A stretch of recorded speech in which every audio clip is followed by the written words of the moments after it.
بسم الله الرحمن الرحيم. أهلا بكم في الجزء الثاني من أسئلة الانعكاس الكلي. ومعانا أول سؤال بيقول لنا الشكل المقابل يوضح أشعة ضوئية من مصدر S تمر خلال ليفة ضوئية مكونة من طبقتين. عايز أجيب النسبة بين معاملي الانكسار المطلق للطبقة الداخلية والطبقة الخارجية. الطبقة الداخلية هي N1 والخارجية N2، وخليك عارف إن الطبقة الداخلية معامل انكسارها بيبقى أكبر من الطبقة الخارجية، وبالتالي لما نقسم N1 على N2 هيطلع النسبة أكبر من الواحد الصحيح، ويكون معنا الاختيار ألف. السؤال رقم 22 بيقول لنا استخدم طبيب منظار لفحص ورم بالقناة الهضمية لمريض، فإن فكرة عمل هذا المنظار تعتمد على طبعا مناظير الجهاز الهضمي أو المناظير بوجه عام، تعتمد على ظاهرة الانعكاس الكلي للضوء. السؤال رقم 23 بيقول لنا شعاع ضوئي يسقط بزاوية سقوط 40 درجة على السطح الفاصل بين زجاج معامل انكسار 1.5 والهواء. طبعا طالما الضوء جاي من الزجاج رايح للهواء في زاوية حرجة ما بين الزجاج والهواء، واحنا عرفنا ان ساين فاي كريتيك من الزجاج للهواء هيساوي ان هواء على ان زجاج. طبعا ان هواء بواحد، ان زجاج بواحد ونص، يعني واحد على واحد ونص. هنعمل شيفت ساين، هنجيب الزاوية الحرجة بالتقريب هتطلع 42 درجة، ونشوف هو سقط بزاوية كام. هو سقط بزاوية 40 درجة، والزاوية الحرجة 42، يبقى سقط بزاوية أقل من الزاوية الحرجة. يبقى السيناريو اللي هيحصل إيه؟ هينكسر فعلا مبتعدا عن العمود المقام في الوسط الأقل كثافة، ويكون معانا هنا الاختيار ب. ونشوف مع بعض السؤال اللي بعده. بيقول لنا السؤال رقم 24 بيقول لنا أي الأشكال البيانية التالية يمثل العلاقة بين جيب الزاوية الحرجة والطول الموجي.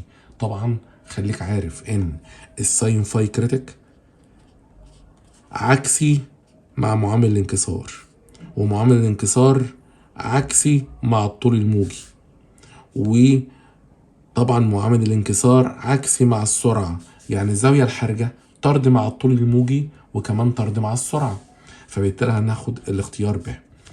السؤال رقم 25 بيقول لنا الشكل المقابل يمثل حدوث ظاهرة السراب، فإن الترتيب الصحيح لمعاملات الانكسار طبعا N1 أكبر كثافة من N2، لأن الهواء البارد هو اللي بيكون فوق، يبقى N1 هو الأكبر كثافة من N2، N2 أكبر كثافة من N3.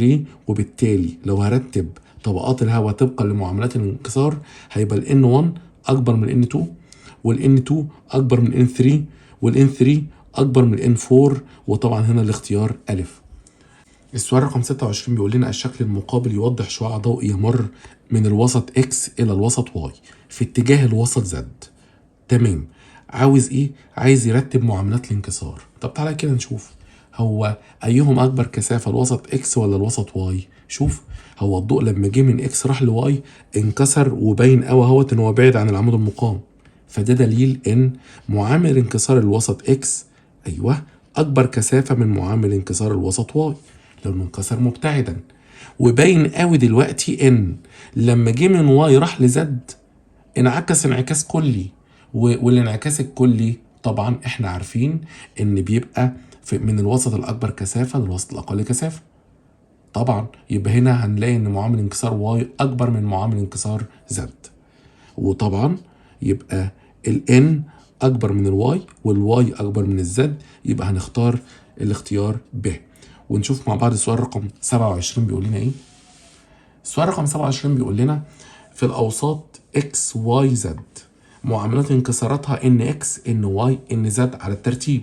شعاع ضوئي سقط بين كل منهما والهواء، يعني ما بين x والهواء، بين y والهواء، بين z والهواء. طب انت عاوز ايه؟ عايز اعرف انهي وسط السرعه فيه اكبر. لو انت رجعت من شويه انا لسه قايل ان الزاويه الحرجه الساين فاي كريتيك هتتناسب تناسبا عكسيا مع معامل الانكسار المطلق للوسط الاكبر كثافه، ومعامل الانكسار عكسي مع الطول الموجي، والطول الموجي طرد مع السرعه بتاعه الضوء في الوسط. يبقى ده معناه ان الزاويه الحرجه تتناسب تناسبا طرديا مع السرعه، فبالتالي انت عايز تجيب اكبر سرعه يبقى هي اكبر زاويه حرجه. طبعا باين قوي طبقا لمقياس الرسم ان الزاويه الحرجه ما بين الوسط اكس والهواء اكبر من الزاوية الحرجة اللي ما بين الوسط زد والهواء اكبر من الزاوية الحرجة اللي ما بين الوسط واي والهواء. فبالتالي اكبر زاوية حرجة هي اكبر سرعة وطول موجي. يبقى المفروض اختار ايه يا جماعة؟ الزاوية الحرجة الاكس اكبرهم كلهم، فبالتالي هنختار الف. طبعا خد بالك من العلاقة بين الزاوية الحرجة ومعامل الانكسار للأكبر كثافة، ومن معامل الانكسار والطول الموجي، ومن بين الطول الموجي والسرعة. دي كلها علاقات بناء عليها تعرف تحل الأسئلة اللي من النوع ده. طبعا لو هنا طالب إن أنا أقارن ما بين معاملات الانكسار، طيب تعالى كده أما نفرض إن هو طلب المقارنة دي، هقارن ما بين الزاوية الحرجة. الزاوية الحرجة ما بين الوسط إكس والهواء مالها؟ أكبر من الزاوية الحرجة اللي ما بين الوسط واي ولا زد؟ زد اكبر من واي. باين قوي ان ديت بتنصف 45 درجة في المربع الواحد تقريبا. دي سقط بزاوية اقل من 45، دي سقط بزاوية اكبر من 45 في الوسط الاكبر كثافة. فالمفروض الساين فاي كريتيك ما بين اكس والهواء اكبر من ما بين زد والهواء اكبر ما بين الساين فاي كريتيك ما بين واي والهواء. يلا تبدا بقى تحط التناسبات بتاعتك. الان بعلاقه عكسيه، يبقى الان اكس اقل من الان زد اقل من الان واي. عايز تحط السرعه خلاص والطول الموجي، السرعه والطول الموجي عكسي مع الان، يعني الفي اكس اكبر من الفي زد اكبر من الفي واي. ولو عايز تحط اطوال موجيه بالمره، اللامدا اكس الطول الموجي للضوء في الوسط اكس اكبر من الطول الموجي للضوء في الوسط زد اكبر من الطول الموجي للضوء في الوسط واي. يبقى السؤال هنا ممكن يجي لك باكتر من شكل، يقارنك ما بين زوايا حرجه، بين معاملات انكسار، ما بين سرعه ضوء، بين اطوال موجيه. المفروض في ضوء الكلام دوت يبقى عندك الرد السليم. السؤال رقم 28 بيقول لنا الشكل المقابل يمثل مسار شعاعين ضوئيين، فما الترتيب الصحيح لمعاملات الانكسار في الاوساط اكس وواي وزد؟ طبعا في السؤال اللي زي دوت محتاجين نركز شويه كده علشان نحله صح. طيب انا عايز اجيب الاول علاقه ما بين واي وزد. باين قوي لما الضوء جه ينتقل من الوسط زد للوسط واي انعكس كليا، وده دليل ان زد اكبر كثافه من واي. بس خلاص يبقى انا دلوقتي عرفت اول معلومه ان معامل انكسار زد اكبر من معامل انكسار واي. صح؟ تمام. طيب تعال نقارن كده ما بين زد واكس. الضوء لما كان جاي من زد رايح لاكس عند النقطه دي انطبق على السطح الفاصل، فده معناه ان سقط بزاويه تساوي الزاويه الحرجه بين الوسط زد واكس. يبقى خلاص يبقى هو جاي من وسط اكبر كثافه لاقل كثافه، يبقى الان زد برضو هو اكبر من الان اكس. يبقى معنى الكلام دوت ان الان زد اكبر من واي واكبر كمان من اكس. فبالتالي انت لو هتبدا تخمن اجابتك هتنحصر ما بين ب ود. ايه اللي يحكم؟ عايز اشوف الوسط اكس والوسط واي ايهما اكبر معامل انكسار. عشان احسم الموضوع دوت تعال نتخيل كده ان انا عملت نوع عمود مقام. طبعا الزاويه دي هي الزاويه الحرجه، هي الفاي كريتيك، بس ما بين مين ومين؟ ما بين زد واكس. تمام. طب لو جيت هنا عملت عمود مقام برضو هتلاقي الزاويه دي زاويه سقوط، هي الزاويه دي اكبر من الزاويه الحرجه اللي ما بين زد وواي. تاني الزاويه ده اهي هنسميها مثلا فاي، الزاويه فاي ديت اكبر من الزاويه الحرجه اللي ما بين زد وواي، وبالتالي الزاويه الحرجه اللي ما بين زد واكس بتساوي الزاويه بتاعه السقوط اللي ما بين زد وواي. طبعا الزاويتين دول بيساووا بعض بالتناظر. يبقى لو انا عايز اثبت الموضوع دوت هقول له كده، بما ان معامل انكسار الوسط زد اكبر من معامل انكسار الوسط واي، يبقى دي اول معلومه. ومعامل انكسار زد اكبر من اكس، معامل انكسار زد اكبر من معامل انكسار اكس. فاضل ان انا عايز اربط ما بين اكس وواي. هنقول الفاي كريتيك اللي ما بين زد واكس بتساوي الفاي اللي ما بين زد وواي، صح؟ عشان دي بتساوي دي بالتناظر اهو. الفاي كريتيك اللي ما بين زد واكس اكبر من الفاي اللي ما بين زد وواي، صح ولا غلط؟ تمام. طيب تتوقع كده الشعاع ده لما انعكس كليا من زد لواي، انعكس كليا، يبقى معنى كده ان الفاي دهيت اكبر من الزاويه الحرجه اللي ما بين زد وواي اهو. وبما ان الفاي اللي ما بين زد وواي اكبر من ايوه الزاويه الحرجه اللي ما بين زد وواي بدليل ان انعكس كليا، يبقى نستنتج من دلوقتي ايه؟ ان الزاويه الحرجه اللي ما بين زد واكس اكبر من الزاويه الحرجه اللي ما بين زد وواي. وطبعا نقدر دلوقتي نوصل للعلاقه ما بين اكس وواي ازاي؟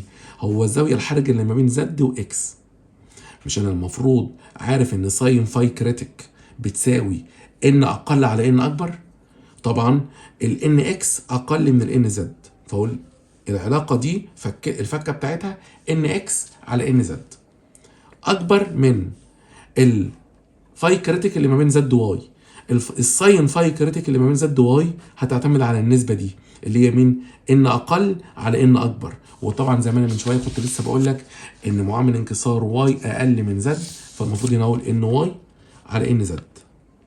طبعا اقدر اطير ان زد مع ان زد، اذا هنلاقي ان معامل انكسار اكس اكبر من معامل انكسار واي. اذا نقدر دلوقتي نرتب مين اكبرهم على الاطلاق؟ ان زد اكبر من ان اكس اكبر من ان واي. يبقى لو انا هختار زد اكبر من اكس اكبر من واي. وطبعا هنا الاختيار معانا زي ما احنا شايفين كده هو الاختيار ب. نشوف مع بعض السؤال اللي بعده. سؤال رقم 29 بيقول لنا مصباح مغمور على عمق 20 سنتيمتر من سطح سائل، معامل انكساره جذر 2. طيب هو عايز يجيب نصف قطر اصغر قرص يطفو فوق سطح السائل بحيث يحجب ضوء المصباح. احنا السؤال دوت حليناه قبل كده وعرفنا فكرته، وعلى فكرة احنا قلنا الصورة النهائية للقانون اللي هنستخدمه، بس خلينا ارسم الرسمة ونفهم على الرسمة احسن. اهو ادي السطح بتاع السائل زي ما احنا شايفين اهوت، سطح السائل اهوت، والمصباح موجود على عمق معين اهو. ادي المصباح موجود على عمق معين من سطح السائل. المصباح منور تمام. هو قال لنا موجود على عمق قد ايه؟ يلا نشوف. قال لي موجود في السؤال ان هو موجود على عمق 20 متر، والسائل معامل انكساره جذر 2، يعني الان بتاع السائل ده بجذر 2. موجود على عمق كام متر؟ احنا قلنا 20 متر. يبقى الاتش دهوت بيساوي 20 متر. طب وبعدين بيقول لنا انا عايز اجيب قرص خشبي او اي حاجه بتطفو على سطح الميه مثلا زي الفلين او ايا كان، بحيث يحجب ضوء المصباح، يعني بحيث اي واحد فوق سطح السائل ما يشوفش المصباح ده.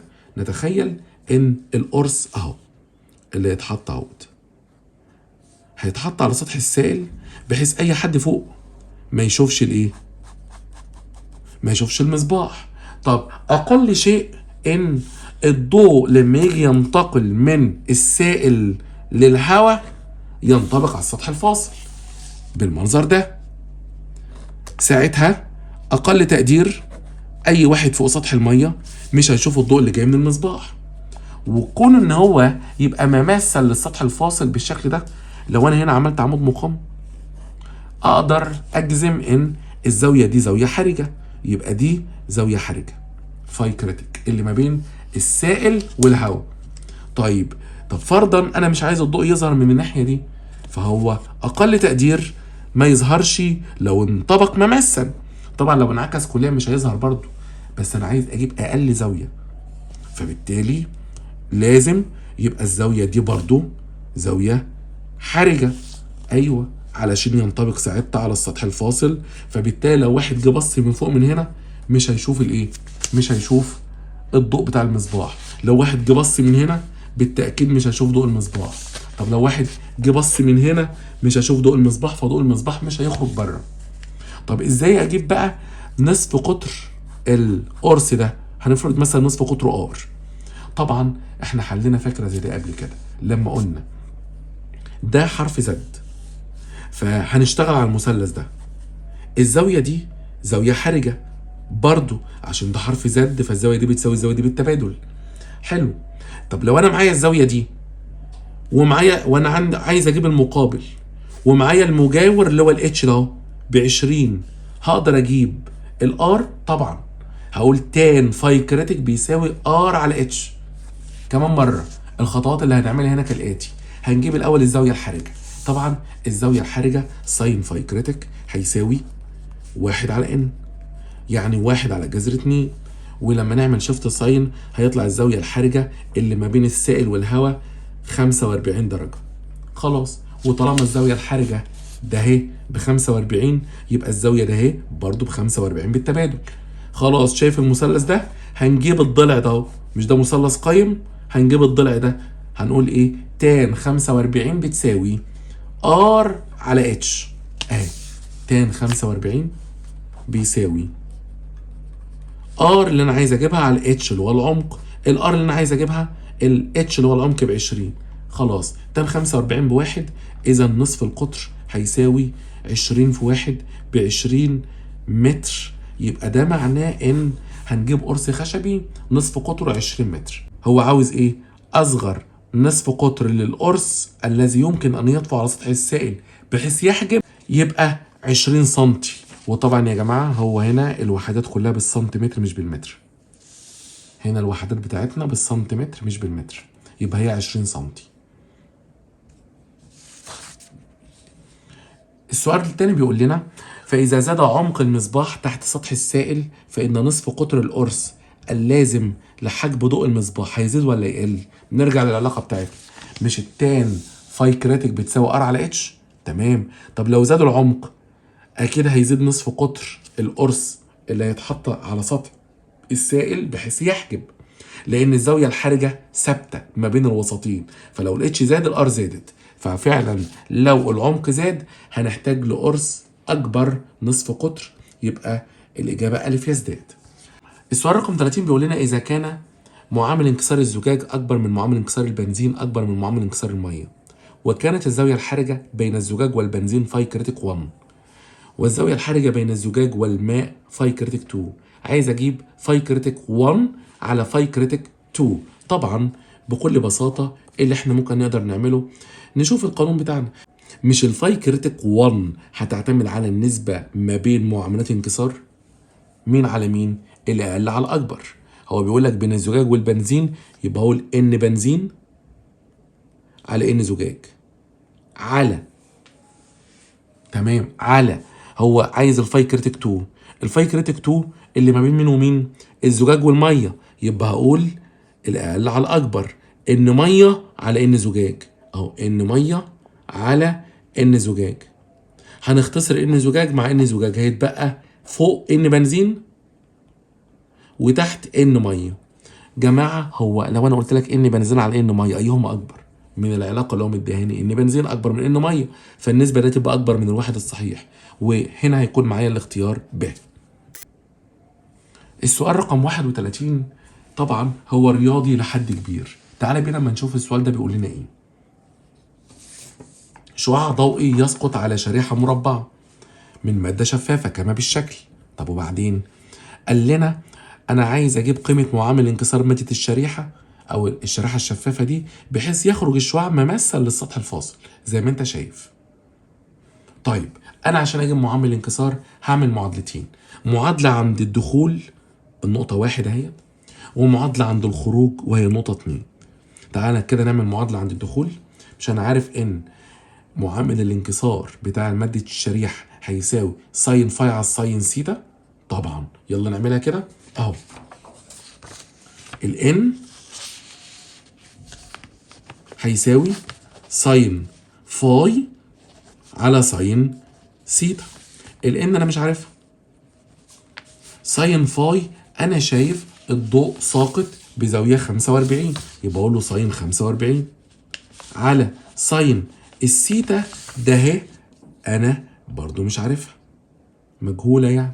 عشان كده هعمل معادله تانية، بس تقدر تجزم وتقول ان ده هي برضو سيتا. ليه دي برضو سيتا؟ طبعا عشان ده حرف زد، فدي سيتا ودي سيتا. طب وبعدين تعال نطبق عند نقطه الخروج قانون معامل الانكسار. معامل الانكسار عند الخروج هتقول بقى ساين ايه؟ ساين سيتا في الهواء على ساين فاي في الزجاج. هي الزاويه دي نقدر نقول عليها 90 ناقص السيتا؟ طبعا 90 ناقص السيتا، لان دي كلها 90. فاذا كانت دي سيتا ده اهي، اذا كانت دي سيتا يبقى الزاويه دهيت السقوط 90 ناقص سيتا. طب انا عايز اجيب معامل الانكسار، هقول ايه؟ ساين سيتا 2 بره على ساين فاي 2 جوه. اهو الان هيساوي ساين سيتا 2 بره، ده الكلام ده عند الخروج، على ساين فاي 2 جوه الزجاج. امال ايه اللي فات ده؟ ده كان عند الدخول، هنسمي الدخول فاي 1 والانكسار الاولى سيتا 1.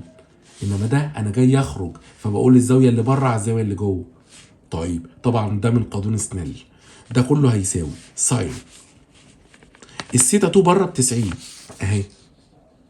طيب الفاي 2 جوه ب 90 ساين 90 ناقص السيتا.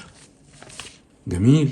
طيب نقدر نقول دلوقتي ان العلاقه دي هتساوي ساين 90. ساين 90 بكام؟ بواحد على، مش ساين 90 ناقص السيتا هي كوزين سيتا.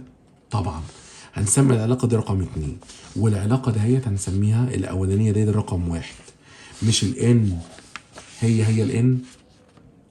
طبعا طالما الان هي الان، الايسر بيساوي الايسر، يبقى الايمن يساوي الايمن. اذا من العلاقه 1 و2 هنستنتج ان ساين 45 على ساين سيتا هتساوي 1 على كوزين سيتا. معلش الموضوع رياضي لحد كبير. ايه رايك لما اقول لك مقدم على مقدم بيساوي تالي على تالي؟ طبعا مقدم على مقدم ساين 45 على 1 بساين 45 بيساوي تالي على تالي، يعني ساين سيتا على كوزين سيتا هتساوي تان سيتا. طبعا مش ساين على الكوزين بتدي لك التان. طبعا ساين 45 بواحد على جذر 2. نقدر دلوقتي نجيب قيمة السيتا. طبعا يبقى السيتا هتساوي، هجيب الآلة الحاسبة واعمل اهو شيفت تان 1 على جذر 2. طبعا هقدر دلوقتي ان انا اجيب قيمة السيتا. تطلع السيتا بكام؟ 35. تطلع السيتا بكام؟ 35 و26 من 100. 35 و26 من 100 درجة. تعالى فكرني انت كنت عايز تجيب ايه؟ معلش المشوار طويل. عايز اجيب معامل انكسار. فاكر العلاقة رقم 1 كانت بتقول لنا ان الان بتساوي ساين 45 على ساين سيتا؟ ما نعوض فيها اهو بالتعويض من العلاقة، او بالتعويض في العلاقة 1 هنجد ان الان هتساوي ساين 45 على ساين 35 وطبعا 26 من 100 اللي هي ساين سيتا. ونيجي بقى الحاسبة كده نعملها اهو. هقول ساين 45 على ساين الانسر اللي انا لسه مطلعه، هيطلع معايا معامل الانكسار 1.22 من 100 تقريبا. 1.22 من 100 واهو. ولو هنحط كمان الرقم الثالث هيبقى 24 او 25، يعني 225 من 1000 لو انا اردت الدقة اكتر يعني. طبعا هروح ادور على الاختيار الصح. هيطلع معايا الاختيار الصح ج 1.225 من 1000. مسألة طويلة شوية. هو ده مش سياق سؤال في امتحان، ولكن برضو كفكرة نعرفها. السؤال رقم 32 بيقول لنا إذا كان نصف قطر القرص الزجاجي سقط عليه الضوء بالشكل اللي انت شايفه، وكان معامل انكسار نصف القطر الزجاجي دوت 1.5، فبيقول لنا أنهي مسار صحيح. هو الضوء وهو داخل هيدخل عادي خالص وهينفذ على استقامته، يسقط عند النقطة دي. دي نقطة السقوط اللي هو سقط عليها. طب نشوف، مش انا اقدر اجيب الزاوية الحرجة اللي ما بين الزجاج والهواء؟ ايوه، ساين فاي كريتيك اللي ما بين الزجاج والهواء هيساوي 1 على ان، يعني 1 على 1.5. ولو عملت شيفت ساين هيطلع الزاوية الحرجة ما بين الزجاج والهواء تقريبا ب 42 درجة. طالما الزاوية الحرجة ب 42، طب نشوف كده هو ساقط بكام؟ دي 45 في الرسومات كلها، يعني ساقط ب 45 درجة. طب طالما ساقط ب 45 درجة، نتوقع ساقط بزاوية أكبر ولا أقل من الزاوية الحرجة؟ طبعا ساقط بزاوية أكبر من الزاوية الحرجة. الزاوية الحرجة 42، هو ساقط ب 45، يبقى تتوقع ينعكس بكام؟ هينعكس بزاوية 45. فهنا الاختيار الصح هو ج. وطبعا ناخد بالنا من الأسئلة اللي من النوع ده، نجيب الزاوية الحرجة ونقارن بين زاوية السقوط والزاوية الحرجة. السؤال رقم 33 بيقول لنا إذا كان معامل انكسار مادة المنشور 1.5، فإن الشعاع الضوئي الساقط على الوجه اي بي هيحصل له ايه؟ طبعا هنا الشعاع ساقط عمودي، هاجي كده بالمسطره واقول طالما ساقط عمودي فزاويه سقوطه بتساوي زاويه انكساره بتساوي 0، فبالتالي هينفذ على استقامته. ولما ينفذ على استقامته يجي يسقط على الضلع اي بي. نعمل عمود مقام، عملنا عمود مقام، نجيب زاويه سقوطه ونقارنها بالزاويه الحرجه. طالما معامل انكسار مادة المنشور 1.5، نقدر نجيب الزاوية الحرجة، يبقى ساين فاي كريتيك 1 على ان، يعني 1 على 1.5. تطلع الزاوية الحرجة كام؟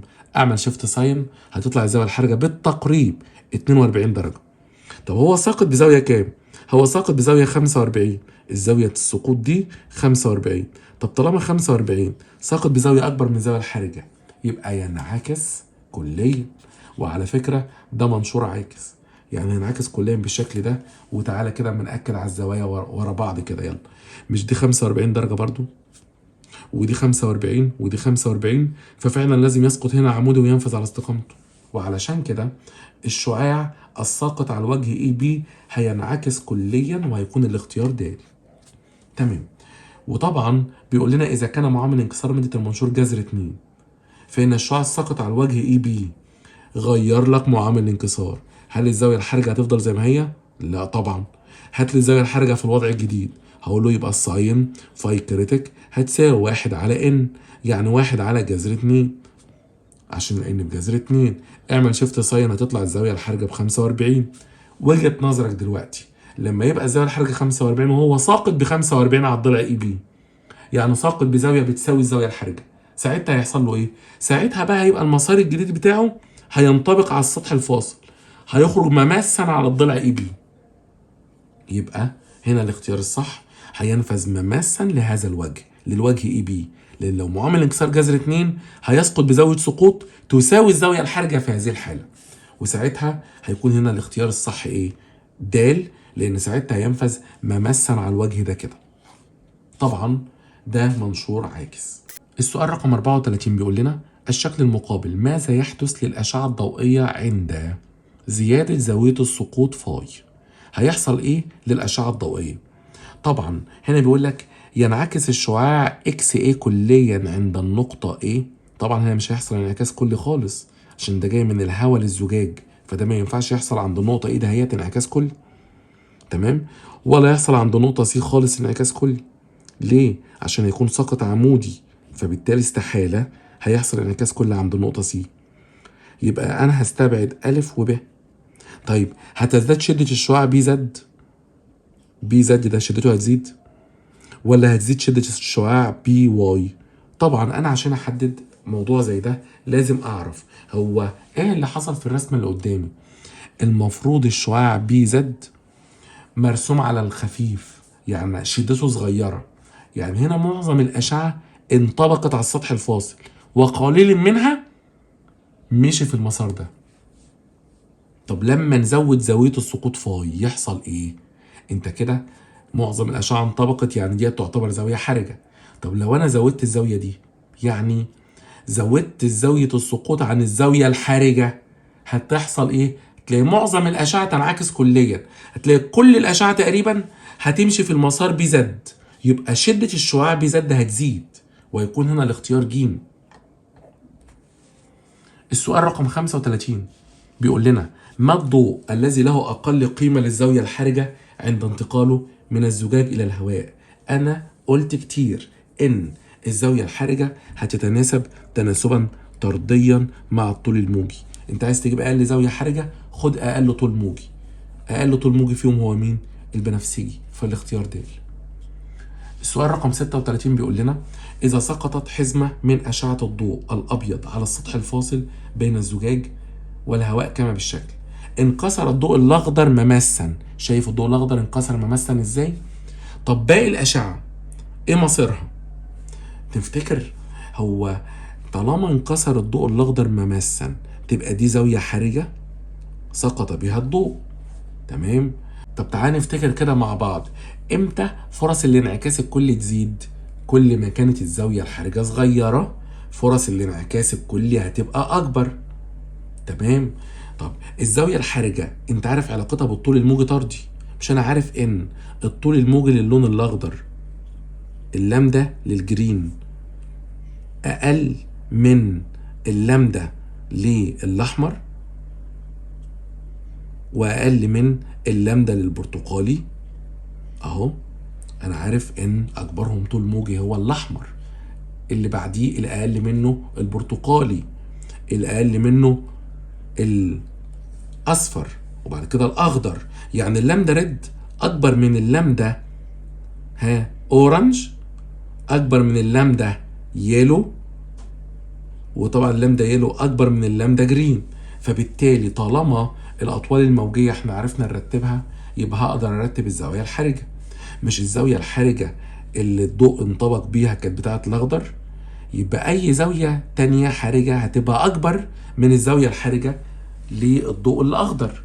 وطبعا كل ما الزاويه الحرجه زادت كل ما فرص الانعكاس الكلي قلت والنفاذ زاد، وبالتالي مين اللي هينفذ؟ هو الاصفر والبرتقالي والاحمر.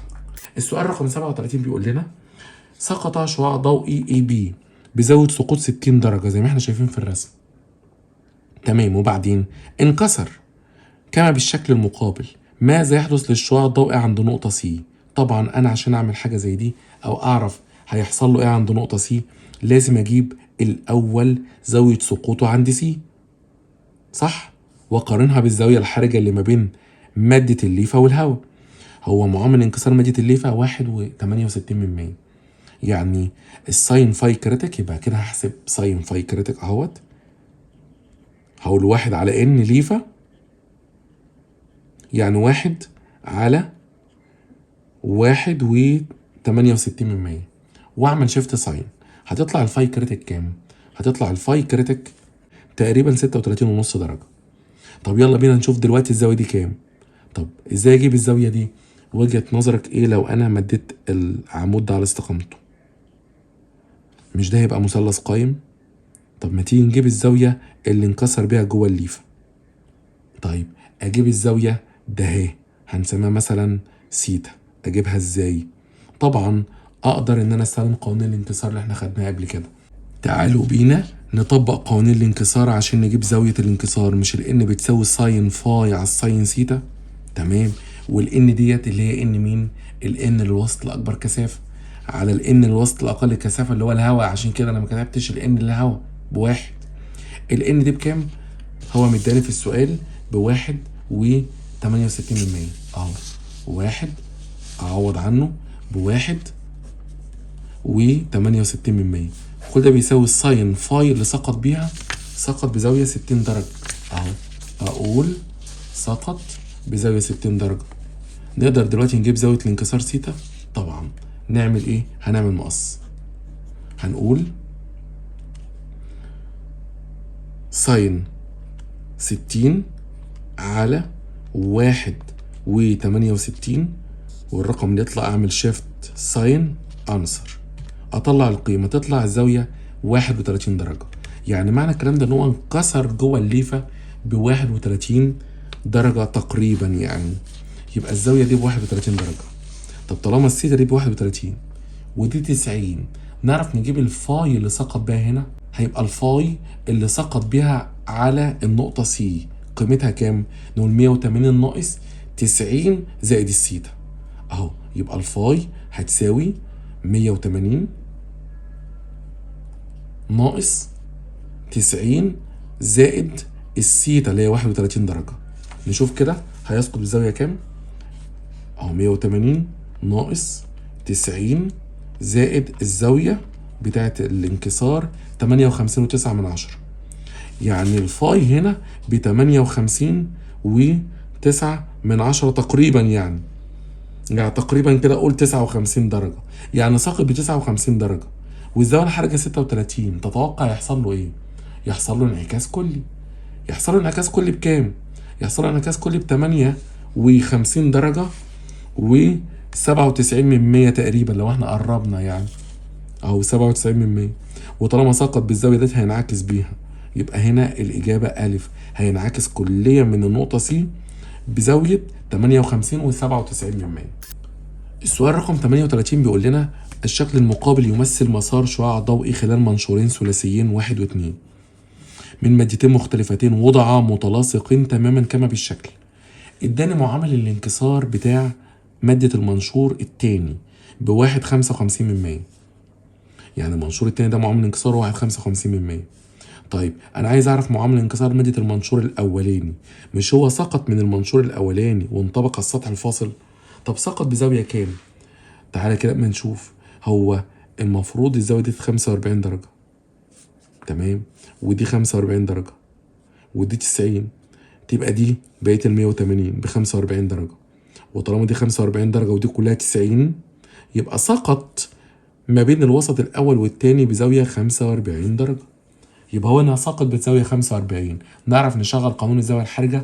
طبعا أنا عارف إن الساين فاي كريتيك بتساوي إن أقل على إن أكبر. هو جاي من 1 ل 2 وانطبق على السطح الفاصل، يبقى الإن أقل هو التاني وإن أكبر هو الأولاني. خلاص، بس خلاص، يبقى الساين فاي كريتيك أو يبقى الساين 45 بتساوي إن أقل اللي هو التاني معروف بواحد 55. أعرف دلوقتي بقى أجيب إن للوسط الأكبر كثافة اللي هو الأولاني. طبعا أجيب الآلة الحاسبة وأقول أهو 1 55% على ساين 45 درجة، وطبعا أشوف الناتج هيطلع معايا كام؟ هيطلع معايا 2.19 ويكون هنا الاختيار ج. نشوف مع بعض سؤال رقم 39 بيقول لنا إيه؟ الشكل المقابل ثلاثة أوساط شفاف MLK يمر شعاع ضوئي من الوسط K في اتجاه الوسط M كما بالشكل. فإذا تم تحريك المصدر الضوئي من 1 ل 2، من الموضع 1 للموضع 2، بحيث تزداد الزاوية فاي. هي الزاوية فاي دي زاوية سقوط؟ طبعا لا، ده الزاوية فاي دي يا جماعة لو احنا ركزنا هي الزاوية ما بين الشعاع والسطح. فلو المصباح اتحرك أو المصدر الضوئي اتحرك من الوضع 1 للوضع 2، ده انت كده بتقلل زاوية السقوط. طب شوف هيحصل ايه. زاوية السقوط لما تقل الفاي ده لما تقل، تتوقع السيتا دهيت هيحصل لها ايه؟ برضو السيتا دهيت هتقل هي كمان، يبقى السيتا هتقل. طب تتوقع كده، مش ده حرف زد؟ يبقى الزاوية اللي هنا اللي هي زاوية السقوط ما بين ال و ام هتقل هي كمان، عشان الزاوية دهيت هي السيتا، وطالما السيتا هتقل يبقى زاوية السقوط هتقل.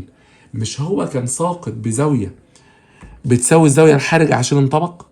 طب لو انا قلت عن الزاوية الحرجة هتلاقي الشعاع نفذ في الوسط ام وخرج للوسط ام، عشان ساعتها يبقى ساقط بزاوية اقل من الزاوية الحرجة اللي هو كان ساقط بيها في الاول.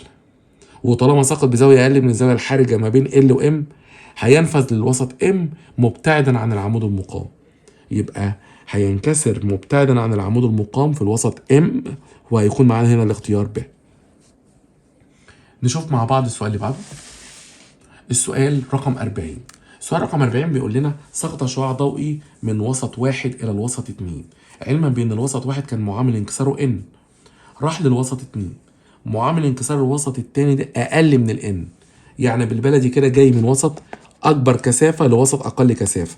نتوقع كده لما يجي من وسط أكبر كثافة لوسط أقل كثافة إيه اللي يحصل له؟ تعالى كده ما نشوف. كانت الزاوية الحرجة ما بين الوسطين 26 درجة. أنا عايز أعرف الشعاع الضوئي بقى يحصل له إيه. طب نعرف نبص لمقياس الرسم ونشوف ساقط بزاوية كام؟ نيجي عند النقطة B ونعمل عمود مقام. اهو عمود مقام عند النقطة B بالمنظر ده كده. الزاوية دي كام طبقا لمقياس الرسم؟ 45.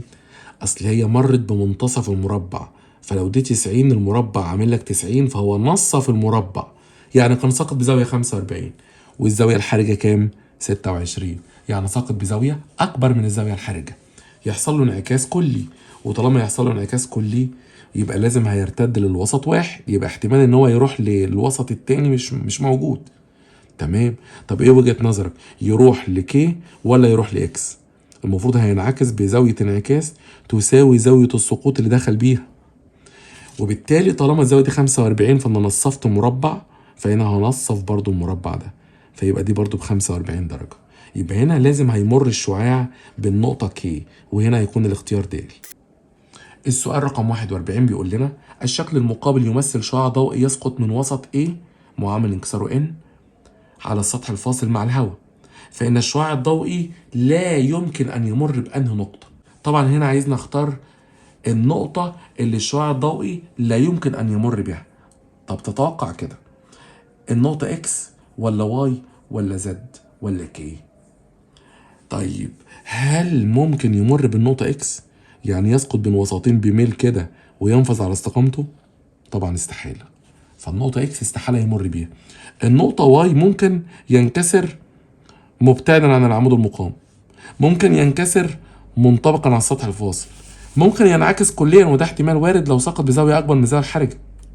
بس كونه يوصل للنقطة اكس استحالة طبعا، هو كده مش هيمر بالنقطة اكس خالص، ويكون هنا الاختيار ألف.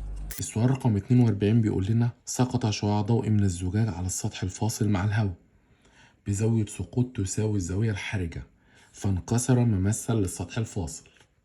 لحد هنا يلا ننفذ ونرسم الرسم. ادي السطح الفاصل ما بين الزجاج والهواء اهوت، نرسمه كده مع بعض اهو. ده السطح الفاصل ما بين الزجاج والهواء، سقط على السطح الفاصل بين الزجاج والهواء فانطبق على السطح الفاصل ما بينهم، يعني الشعاع المنكسر انطبق على السطح، وده معناه ان هو زاوية السقوط بتاعته في اللحظة دهيت بتساوي الزاوية الحرجة بين الزجاج والهواء. طب ما تيجي كده مبدئيا كده نحسبها، هنقول ايه؟ هنقول ان ساين فاي كريتيك اللي ما بين الزجاج والهواء بتساوي 1 على ان، يعني 1 على معامل انكسار الزجاج من دون ب1.5. اعمل شيفت ساين هتطلع الفاي كريتيك ب41.8 بالتقريب. تمام كده اهو. هنيجي بالآلة الحاسبة ونحسبها مع بعض ونقول شيفت ساين 1 على 1.5 اهو، وادي قيمة الزاوية الحرجة ما بين الزجاج والهواء، والزاوية اللي هو ساقط بيها دلوقتي قدرها 41.8 تقريبا. طيب ايه اللي حصل؟ راح جاي حاطط طبقة من المية ما بين الزجاج والهواء اهو، فإذا وضع على السطح الفاصل بين الزجاج والهواء طبقة من الماء، فإن زاوية خروج الشعاع للهواء هتبقى كام؟ تعالى كده نشوف الرسم تاني. ادي لو انا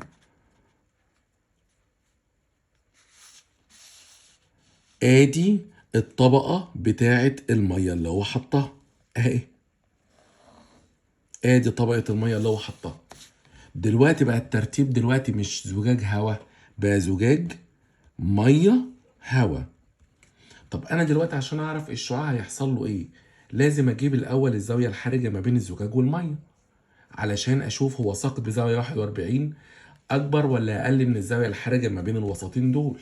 هنقول ايه؟ يلا ساين فاي كريتيك اللي ما بين الزجاج والميه هيساوي ان اقل اللي هو ان ميه على ان زجاج. ان ميه مدولي في السؤال ب4 على 3، ان الزجاج ب1.5، والرقم اللي يطلع اعمل له شيفت ساين كده هنجيب الزاويه الحرجه اللي ما بين الزجاج والماء اهو. هاجي كده بالآلة الحاسبة واقول شيفت ساين معامل انكسار المية 4/3 على معامل انكسار الزجاج 1.5، واشوف الزاوية الحرجة اللي ما بينهم كام؟ 62 و73 اهو 62 و73 درجة. طب نقارن يلا، هو سقط ب41.8، والزاوية الحرجة 62 و73، يعني سقط بزاوية أقل من الزاوية الحرجة. يحصل ايه للشعاع بقى ما بين الزجاج والمية؟ برافو عليكم، هينكسر اهو مبتعدا عن العمود المقام. هنبدأ نخلي الشعاع ينكسر اهوت ويبعد عن العمود المقام بالمنظر ده كده. كده هو انتقل من الزجاج للميه. انسى بقى خلاص الزجاج، دلوقتي هيسقط ما بين الميه والهواء. انا عايز اعرف زاويه خروجه للهواء هتبقى كام. طيب تيجي نعمل عمود مقام ونشوف زاويه السقوط دهيت ونقارنها بالزاويه الحرجه اللي ما بين الميه والهواء. ازاي اجيب زاويه السقوط دي؟ انا سامع ناس بيقولوا ده حرف زد، فالزاوية دي هي زاوية الانكسار في المية، يبقى هجيب السيتا دي. هشغل قانون الانكسار ما بين الزجاج والمية. لو نفتكر احنا اخدنا في الانكسار N2 على N1 تساوي ساين فاي على ساين سيتا. N2 يعني N مية على N1 N الزجاج عشان الضوء جاي من الزجاج للمية، تساوي ساين فاي اللي هي ساين الزاوية اللي سقط بيها اللي هي كانت ب41.8 تقريبا على ساين سيتا اللي انا عاوزها. طب ان مية بكام؟ ب4/3. طب ان الزجاج بكام؟ ب1.5. تعالى يلا بقى كده اما نجيب قيمة السيتا. هنجيب قيمة السيتا ازاي؟ اهو هروح اقول 1.5 في ساين الزاوية اللي كان ساقط بيها اللي هي 41.8. طبعا انا واخد الرقم بدقة، اخد الانسر بدقة. ال 41.8 دي انا اخدت الرقم بتاعها بدقة، واقسم بعد كده على 4/3. طبعا الرقم اللي يطلع ده اعمل له شيفت ساين، يبقى كده انا جبت الزاوية اللي انكسر بيها. يبقى كده انكسر بزاوية كام؟ 48.59. بس يبقى السيتا هنا ب48.59. هي فين على الرسمة؟ اهي دي اللي انكسر بيها في المية ب48.59. مش الزاوية دي هي الزاوية دي لأن ده حرف زد، يبقى الزاوية دي كام؟ 48.59. طيب خلاص يبقى هو سقط ب48.59. طب هيحصل له ايه؟ عشان اقرر لازم اجيب الزاويه الحرجه اللي ما بين الميه والهواء. اقول هنا اهو يلا لحساب الزاويه الحرجه، وده اخر خطوه نجيب الزاويه الحرجه اللي ما بين الميه والهواء عشان احدد مصير الشعاع الضوئي. اهو اروح اقول ايه؟ ساين فاي كريتيك من الميه للهواء هيساوي ان هواء على ان ميه. ان ميه ب4/3، يبقى اقول 1 شفت ساين 1/4/3. كده انا بجيب الزاويه الحرجه اللي ما بين الميه والهواء. تطلع الزاويه الحرجه اللي ما بين الميه والهواء الفاي كريتيك اللي ما بين الميه والهواء 48 اهو 48.59. يعني ده معناه ان الزاويه الحرجه اللي ما بين الوسطين الميه والهواء ب 48.59، وهو سقط ب 48.59. يبقى يحصل له ايه؟ يبقى ينطبق على السطح الفاصل بين الوسطين. طبعا الفكره دي قويه شويه، بس الناس تفهم مضمونها ان الضوء فضل ينتقل ما بين 3 اوساط، وكل ما يوصل لوسط اشوف احدد طريقه، فكنت بجيب زاوية سقوطه واقارنها بالزاوية الحرجة. دي فكرة السؤال. وكده نبقى وصلنا لنهاية الفيديو بتاع النهاردة، والسلام عليكم ورحمة الله وبركاته.